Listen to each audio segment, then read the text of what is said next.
प्यार से विवाह तक का सफर इतना लंबा होगा उन्होंने सोचा न था। दो युवा दिलों ने दाम्पत्य जीवन के सपने संजोने शुरू कर दिए थे, लेकिन इंतजार की घड़ियां बढ़ती ही जा रही थीं। मुझे गुमसुम और उदास देखकर माँ ने कहा, क्या बात है रति, तू इस तरह मुंह लटकाए क्यों बैठी है?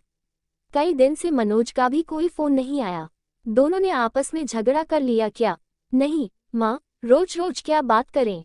कितने दिनों से शादी की तैयारी कर रहे थे, सब व्यर्थ हो गई। यदि मनोज के दादाजी की मौत न हुई होती तो आज तेरी शादी को 15 दिन हो चुके होते। वह काफी बूढ़े थे। 13वीं के बाद शादी हो सकती थी, पर तेरे ससुराल वाले बड़े दकियानूसी विचारों के हैं। कहते हैं कि साय नहीं है। अब तो 5 से 6 महीने बाद ही शादी होगी। हमारी तो सब तैयारी व्यर्थ हो गई। शादी के कार्ड बन चुके थे।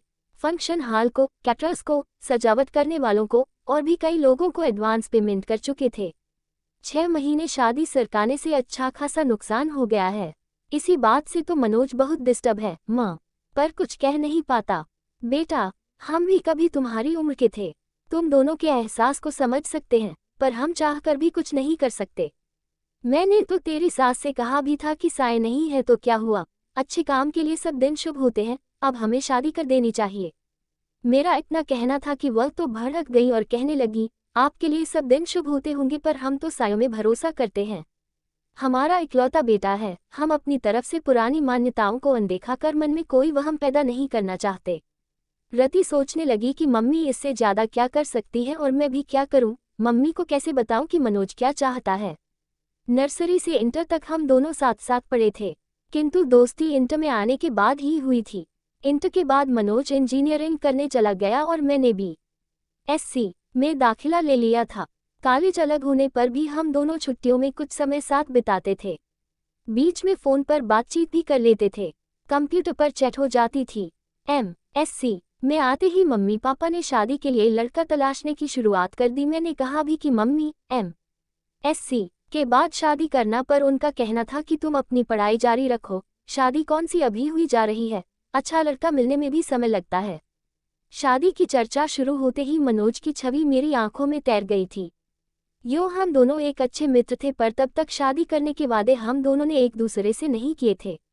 साथ मिलकर भविष्य के सपने भी नहीं देखे थे, पर मम्मी द्वारा शादी की चर्चा करने पर मनोज का ख्याल आना, क्या इसे प्यार समझूं?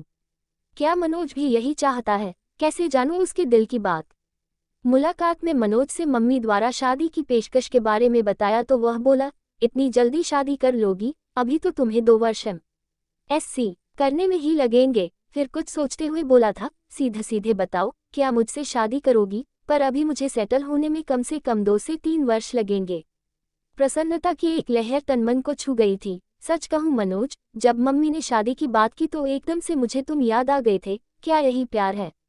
मैं समझता हूँ यही प्यार है। देखो, जो बात अब तक नहीं कह सका था, तुम्हारी शादी की बात उठते ही मेरे मुंह पर आ गई और मैंने तुम्हें प्रपोज कर डाला। अब जब हम दोनों एक दूसरे से चाहत का इजहार कर ही चुके हैं तो फिर इस विषय में गंभीरता से सोचना होगा। सोचना ही नहीं होगा रति, तुम्हें अपने मम्मी पापा को इस शादी के लिए मनाना भी होगा। क्या तुम्हारे घर वाले मान जाएंगे? देखो, अभी तो मेरा इंजीनियरिंग का अंतिम साल है। मेरी कैट की कोचिंग भी चल रही है, उसकी भी परीक्षा देनी है। वैसे हो सकता है इस साल किसी अच्छी कंपनी में प्लेसमेंट मिल जाए, क्योंकि कॉलेज में बहुत सी कंपनियां आती हैं और जॉब ऑफर करती है। अच्छा ऑफर मिला तो मैं स्वीकार कर लूंगा और जैसे ही शादी की चर्चा शुरू होगी मैं तुम्हारे बारे में बता दूंगा। प्यार का अंकुर तो हमारे बीच पनप ही चुका था और हमारा ये प्यार अब जीवन साथी बनने के सपने भी देखने लगा था। अब इसका जिक्र अपने अपने घर में करना जरूरी हो गया था। मैंने मम्मी को मनोज के बारे में बताया तो वह बोली, वह अपनी जाति का नहीं है। ये कैसे हो सकता है? तेरे पापा तो बिल्कुल नहीं मानेंगे। क्या मनोज के माता पिता तैयार हैं? अभी तो इस बारे में उसके घर वाले कुछ नहीं जानते। फाइनल परीक्षा होने तक मनोज को किसी अच्छी कंपनी में जॉब का ऑफर मिल जाएगा और रिजल्ट आते ही वह कंपनी ज्वाइन कर लेगा। उसके बाद ही वह अपने मम्मी पापा से बात करेगा। क्या जरूरी है कि वह मान ही जाएंगे? मम्मी, मुझे पहले आपकी इजाजत चाहिए। यह फैसला मैं अकेले कैसे ले सकती हूँ? तुम्हारे पापा से बात करनी होगी। उनसे बात करने के लिए मुझे हिम्मत जुटानी होगी। यदि पापा तैयार नहीं हुए तो तुम क्या करोगी? करना क्या है मम्मी, शादी होगी तो आपके आशीर्वाद से ही होगी, वरना नहीं होगी। इधर मेरा एमएससी फाइनल शुरू हुआ। उधर इंजीनियरिंग पूरी होते ही मनोज को एक बड़ी कंपनी में अच्छा स्लॉट मिल गया था और यह भी करीब तय था कि भविष्य में कभी भी कंपनी उसे यूएस भेज सकती है। मनोज के घर में भी शादी की चर्चा शुरू हो गई थी। मैंने मम्मी को जैसे तैसे मना लिया था और मम्मी ने पापा को, किंतु मनोज की मम्मी इस विवाह के लिए बिल्कुल तैयार नहीं थी। इस फैसले से मनोज के घर में तूफान उठ खड़ा हुआ था। उसके घर में पापा से ज्यादा उसकी मम्मी की चलती है। ऐसा एक बार मनोज ने ही बताया था। मनोज ने भी अपने घर में ऐलान कर दिया था कि शादी करूंगा तो रति से, वरना किसी से नहीं। आखिर मनोज के बहनोई ने अपनी तरह से मम्मी को समझाया था, मम्मी आपकी यह जिद मनोज को आपसे दूर कर देगी। आजकल बच्चों की मानसिक स्थिति का कुछ पता नहीं चलता कि वह कब क्या कर बैठें। आज के ही अखबार में समाचार है कि माता पिता की स्वीकृति न मिलने पर प्रेमी प्रेमिका ने आत्महत्या कर ली। वह दोनों बालिग हैं। मनोज अच्छा कमा रहा है। वह चाहता तो अदालत में शादी कर सकता था, पर उसने ऐसा नहीं किया और आपकी स्वीकृति का इंतजार कर रहा है। अब फैसला आपको करना है। मनोज के पिता ने कहा था, बेटा मुझे तो मनोज की इस शादी से कोई इतराज नहीं है। लड़की पढ़ी लिखी है, सुंदर है, अच्छे परिवार की है और सबसे बड़ी बात मनोज को पसंद है। बस हमारी जाति की नहीं है तो क्या हुआ, पर तुम्हारी मम्मी को कौन समझाए। जब सब तैयार हैं तो मैं ही उसकी दुश्मन हूँ क्या? मैं ही बुरी क्यों बनूं? मैं भी तैयार हूँ। मम्मी का इरादा फिर बदले। इससे पहले ही मंगनी की रस्म पूरी कर दी गई थी। तय हुआ था कि मेरी एमएससी पूरी होते ही शादी हो जाएगी। मंगनी हुए 1 साल हो चुका था। शादी की तारीख भी तय हो चुकी थी। मनोज के बाबा की मौत न हुई होती तो हम दोनों अब तक हनीमून मनाकर कुल्लू मनाली शिमला से लौट चुके होते और 3 महीने बाद मैं भी मनोज के साथ अमेरिका चली जाती। पर अब 6-7 महीने तक साइन नहीं है, अतः शादी अब तभी होगी, ऐसा मनोज की मम्मी ने कहा है। पर मनोज शादी के टलने से खुश नहीं है। इसके लिए अपने घर में उसे खुद ही बात करनी होगी। हाँ, यदि मेरे घर से कोई रुकावट होती तो मैं उसे दूर करने का प्रयास करती, पर मैं क्या करूं। माना कि उसके भी कुछ जज्बात हैं। 4-5 वर्षों से हम दोस्तों की तरह मिलते रहे हैं, प्रेमियों की तरह साथ साथ भविष्य के सपने भी बुनते रहे हैं, किंतु मनोज को कभी इस तरह कमजोर होते नहीं देखा। यद्यपि उसका बस चलता तो मंगनी के दूसरे दिन ही वह शादी कर लेता, पर मेरा फाइनल साल था इसलिए वह मन महसूस कर रह गया। प्रतीक्षा की लंबी घड़ियां हम कभी मिलकर कभी फोन पर बात करके काटते रहे। हम दोनों बेताबी से शादी के दिन का इंतजार करते रहे। दूरी सहन नहीं होती थी। साथ रहने व एक हो जाने की इच्छा बलवती होती जाती थी। जैसे जैसे समय बीत रहा था, सपनों के रंगीन समुंदर में गोते लगाते दिन मंजिल की तरफ बढ़ते जा रहे थे। शादी के 10 दिन पहले हमने मिलना भी बंद कर दिया था कि अब एक दूसरे को दूल्हा दुल्हन के रूप में ही देखेंगे, पर विवाह के 7 दिन पहले बाबाजी की मौत हमारे सपनों के महल को धराशायी कर गई। बाबाजी की मौत का समाचार मुझे मनोज ने ही दिया था और कहा था बाबाजी को भी अभी ही जाना था। हमारे बीच फिर अंतहीन मरुस्थल का विस्तार है। लगता है अब अकेले ही अमेरिका जाना पड़ेगा। तुमसे मिलन तो मृग तृष्णा बन गया है। 13वीं के बाद हम दोनों गार्डन में मिले थे। वह बहुत भावुक हो रहा था। रति, तुमसे दूरी अब सहन नहीं होती। मन करता है तुम्हें लेकर अनजान जगह पर उड़ जाऊं, जहां हमारे बीच न समाज हो, न परंपराएं हो, न ये रीति रिवाज हो। 2 प्रेमियों के मिलन में समाज के कायदे कानून की इतनी ऊंची बाढ़ खड़ी कर रखी है कि उनकी सब्र की सीमा ही समाप्त हो जाए।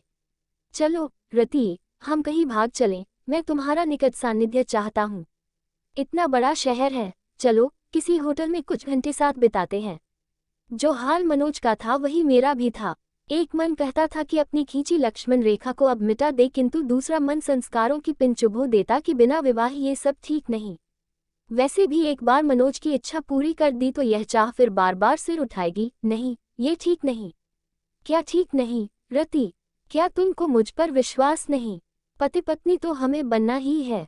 मेरा मन आज जिद पर आया है। मैं भटक सकता हूँ। रति, मुझे संभाल लो। गार्डन के एकांत चुटपुटे में उसने बाहों में भरकर बेतहाशा चूमना शुरू कर दिया था। मैंने भी आज उसे यह छूट दे दी थी ताकि उसका आवेग कुछ शांत हो, किंतु मनोज की गहरी गहरी सांसें और अधिक समा जाने की चाह मुझे भी बहकाई उससे पूर्व ही में उठ खड़ी हुई। अपने को संभालो मनोज, ये भी कोई जगह है बहकने की। मैं भी कोई पत्थर नहीं, इंसान हूँ। कुछ दिन अपने को और संभालो। इतने दिन से अपने को संभाल ही तो रहा हूँ। जो तुम चाह रहे हो वह हमारी समस्या का समाधान तो नहीं है। स्थायी समाधान के लिए अब हाथ पैर मारने होंगे।